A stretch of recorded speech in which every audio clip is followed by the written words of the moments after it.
रियासती chief secretary Somesh Kumar ने कहा कि आरामगढ़ जू पार्क के 6 लेन फ्लाईओवर ब्रिज 2023 मार्च तक मुकम्मल हो जाएंगे।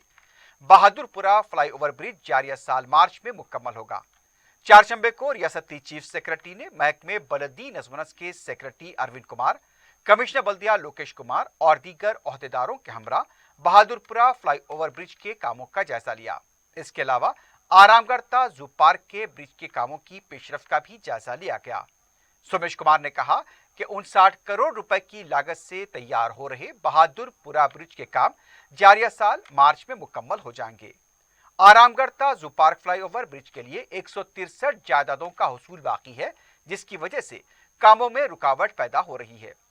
सोमेश कुमार ने कहा कि फ्लाईओवर के बुनियादी डिजाइन को तब्दीली किए बगैर बाज जायदादों के हुसूल के बगैर तामीर का काम मुकम्मल करें।